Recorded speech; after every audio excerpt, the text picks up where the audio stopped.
It's a little dark, huh? Hello, world. Patricia, O'Connor, and Frida, Reba, Darcy here today on the Bonsai balcony. We're going to go out on our balcony and do a little bit of catch up. What? I got my new shipment of bio gold, and we've already dispersed it anywhere where we had pulled up short before. Oh, no, I still need to add a little down here. A little quick catch up. The Japanese black pine cork bark is doing well. It shows a little bit of yellowing from the heat, but I think on the whole we escaped danger. Both of them, I think, are doing really well. The cork bark oak that we did a little trim work to the other day has already begun to flush out and bifurcate out where we have done our cutbacks, and that is a really positive sign. We have gotten back double what we started with. Might be a good time to go back and clip that so that we can make use of that while we're on our roll. Our trident maple is going to lose its leaves in stages, it looks like, with this warm and cold weather we have. It won't just go all at once like what we saw last year. Last year what I saw was beautiful. Pick a spot that looks really bright red, and that's what the whole tree looked like one morning when I woke up, and it was just absolutely this year it's been a little spotty. Also, when it comes to trident maples where I live, it doesn't really quite get cold enough here for those guys to go into their winter dormancy. So whenever I prune those really long shoots back and then prune the short ones back a little, like the long ones back a lot and the little ones back a little, and so that they can catch back up to one another next season, it'll probably still bleed a lot from that because it never will have gotten cold enough to slow down. Our dawn redwood there, I'm about to bring in, I might do that might be tonight's show. I'll bring in the dawn redwood. We are due to remove the wire off of that we put on our leaders. We've got a whole bunch of shoots popping out there. We might can cut a few of those back, and it definitely needs weeding. It's not hard for me to water where it is, but it's really hard for me to weed, and so it hasn't been getting properly weeded, and that's what we can see there for sure. So that's what I have before me tonight. The Ponderosa, my big Ponderosa here is we're knocking on our last couple of weeks together before I load it, throw it in the back seat of a car, and we go up state to a different garden, and it can overwinter there for the months of December, January, and I think February, and then I'll come pick it up when we get out of that, and that way will not expend all of this tree's energy and run it into the ground. From our work that we did restyling, I may be starting to see the signs of some damage. There's an awful lot of brown needles right in here. I'm thinking I may have caused damage to this bud when we bent, because all of a sudden right here, all these needles turn brown. On the ends, things still look good, but it looks to me like it might have gotten a break back in here where my hand is. I don't see a break. Yeah, I do. I can kind of feel where the bark is separated there. So it may not have forgiven all of my shenanigans, and I may see a slight bit of dieback from that. But if that's what that is, then that is unfortunate. Otherwise, I am also seeing a good bit of new growth coming out. It's almost, dare I say, another flush on these guys. That is good and other. It's good when you see your tree putting out a new flush of stuff. That's kind of a signal that it is pushing forward new growth and that it's happy enough with what it has that it pushes out new growth.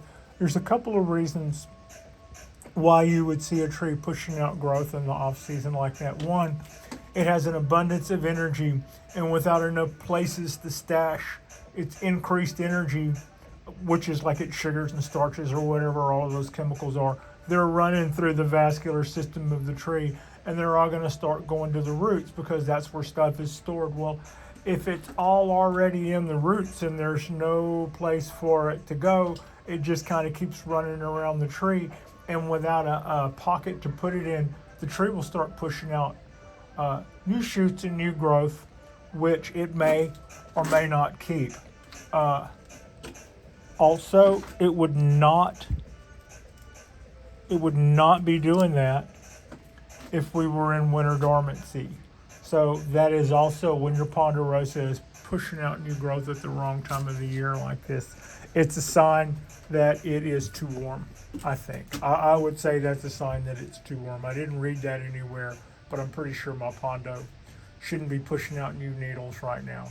But that does tell me that as of the time when it decided to push out those needles, that it was happy and healthy enough that it thought it could do so without causing itself any problems. Yeah. So, however, trees can do that after they've died. They just haven't used up all the energy they've stored. So that's not necessarily always an indication that everything's great, but it's probably an indication that the tree is fairly happy and healthy, even if it's not supposed to be awake and telling us how happy and healthy it is right now. So that's why it's going upstate in a few months.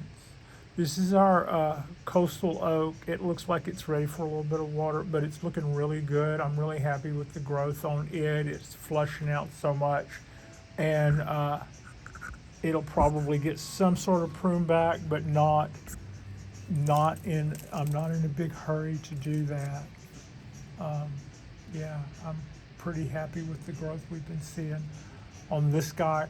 We experienced an enormous amount of dieback 2 years ago, so I basically cut the tree back to where it looked really, really bad, just to try to stop. You know, I would see major chunks of the tree would turn black from one day to the next, and I would just try to keep cutting that stuff off and trying to stop it. And I don't know whether that was what helped or not, but we went our way with that, and then ran a systemic through the tree, and that may have helped also. But it's looking good now. It's looking happy now. Could probably replace some of its bottle gold as well. This brings us to all of our little pine trees here. All of our little pine trees are all seemingly flourishing. I had a suspicion that these guys would do well on this ledge, and I didn't really have any indication that I was wrong, except for this. When I first did that, it was at a time when all the birds were nesting, and they would go through here and just clear them out, every single one. And so I would leave work with 30 little sprouts and come home and find a couple of pulled up plants and no more sprouts. So that happened more than once. So I pulled everything in and then started taking countermeasures. But here recently, now that we're in the later part of the season and all that crazy bird stuff has kind of subsided, I moved them back to the railing, and I gotta say, so far they're really happy. I haven't had a huge rain event yet. You can see they've been promising us rain for over a week. It's gonna rain tomorrow, it's gonna rain tomorrow, it's gonna rain tomorrow, it's gonna rain tomorrow. It's always gonna rain tomorrow. But every once in a while I'll go out and see where that pavement is bright and dry right now. Like earlier today it was wet, and I'm like, did a drop hit and I missed it? I mean, what's going on here? But so I haven't seen those guys respond well to the rainy weekends or anything. But so far, they seem to be doing well. This is the placement of the trees. I'm trying to give a little bit of thought towards their placement, as in trees that need water at about the same time should be in trays together, so that trees that take water in longer intervals won't accidentally get watered if they're mixed in. Some of these guys here take water way more frequently than some of the others. Okay, another way to put it: underpotted, underpotted, underpotted, underpotted, slightly overpotted, and compared to the others, also slightly. I dropped the video last night. I didn't actually drop it. I started downloading it last night, and with that weather that we've been talking about, which basically on my weather radar, there are storms. I live next to the ocean, and there are storms brewing offshore that have just been spiraling out there for days. And I don't really know why this is. This sounds like almost voodoo to me. But whenever the weather gets bad, my internet gets bad. It's just like, it feels, I don't understand why in this day and age those would even be connected.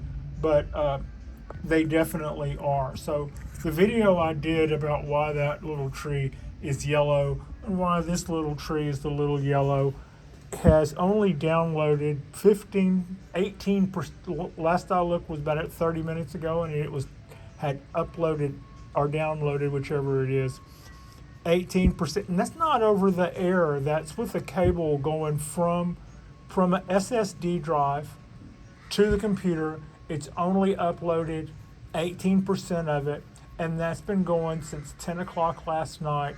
When I got up this morning at, when I checked it this morning at 10, it had only downloaded about 15%, and now, according to the lights just going off on my overhead, it's 3:30, and we're at 18%. So there's a video that is slowly but surely being made about why that tree is yellow and why this tree is yellow, and also why they're no longer right here.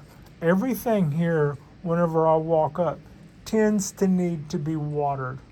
And there were some exceptions to that, and that was the course of the video. I'll just tell you now, this tree is in pure Akadama, and this tree was in Akadama, but it's in a higher ratio of Akadama, and also it's, potted quite a bit. It takes this tree longer to need water, and it takes that tree longer to need water. And when they were both here, and I would go through and water all of these trees almost every day, it was too hard for at least their escape roots not to be in this wet substrate, and or for me not to slop water into their pots when I didn't mean to. So enough of that. And those two trees, and they're two of my, they're like stars of the show in quite a few of our programs. This is the tree that it has great sentimental value to me, in that it was my first major show I ever went to, and I bought this tree so that I would have a keepsake. And I just love everything about its motion and its shape. And this is the tree that I brought home when I bought a nice tree, and then I bought like a $15 pine in a cup, so that I could say that I was bringing something along. And this tree has taught me so much. It's very special to me. So to see it be yellow like that is something that I want to snap to and make sure that I've got it in a scenario where it can better thrive, and where I'm not tending to overwater. This guy hasn't been getting overwatered, but it does have enough escape roots coming out of the bottom that as long as this substrate stays wet, which is kind of the idea behind these tiny pots, and you let them have an escape route so that they can hedge against death, basically. But then you will run into a scenario where the tree is being overwatered not because of the amount of water it's in the pot. If you're looking at that and you go, that looks dry, why is the tree still yellow? The tree is still yellow because it has that much escape roots, and they are staying in a drip tray, which does its job and is constantly catching the drips, which is to say that it always has a little bit of water in it. So if I want that one to clean up and it is a tad bit yellow, I'll probably need to shave those escape roots off and let it show the colors of its needles based on what the pot actually is, and not off of its large amount of escape roots, which probably rival the amount of roots in the pot because that's a tiny pot. My other pines, I'm kind of backing up and giving a tall look at our literati. This guy is doing really, really well. I do see some signs of heat damage where some of the needles have specks on them. That'll go away. Other than that, the tree's uptake of water has been really good. My maples are still taking their time about losing their needles. Simply P looks like it's doing well. I'm pretty happy with it. The rest of these little pines up here are all pretty happy. My Ponderosas, let's see now. I had said that I was concerned about this one, and then there's one back there that it's kind of hard to see because it matches the color, but you can kind of see that one, and that's looking through camera. And more of the same. I am not sure those trees might qualify as completely dead, but there is still some color to them, and that might be what bleached out dead Ponderosa needles looks like. But I don't need the space. I don't need those pots. I'm not tapping my foot waiting on those things to die. If they want to do anything though, the meter's running. Otherwise, they may already be gone, and that would be 1, 2, and then the auction tree we bought makes 3. But the rest of our Ponderosas, you can see, these guys are thriving so far and look to be pretty happy. That's heat damage on that guy, but it's got, look at that movement on those. We got some really good motion and movement out of some of these Ponderosas, and I'm really happy with the way a few of them came out. This guy was the one that we repotted the other night, and so yeah, I am excited to see a Ponderosa get that canyon style treatment that we've been giving our Japanese black pines. So that is, I believe, a little bit of a catch up, and I will see you guys tonight when we bring our Dawn Redwood on the bench and try to have a little catch up with it and see where it is on its development. It looks like to me like that wire on that new leader that we put up is really biting in, and we're just going to pull that in the house and reevaluate where we stand on it. I appreciate you, and Frida appreciates. Oh, you want all of them all at once? Okay. And Frida appreciates you, and thank you so much for watching.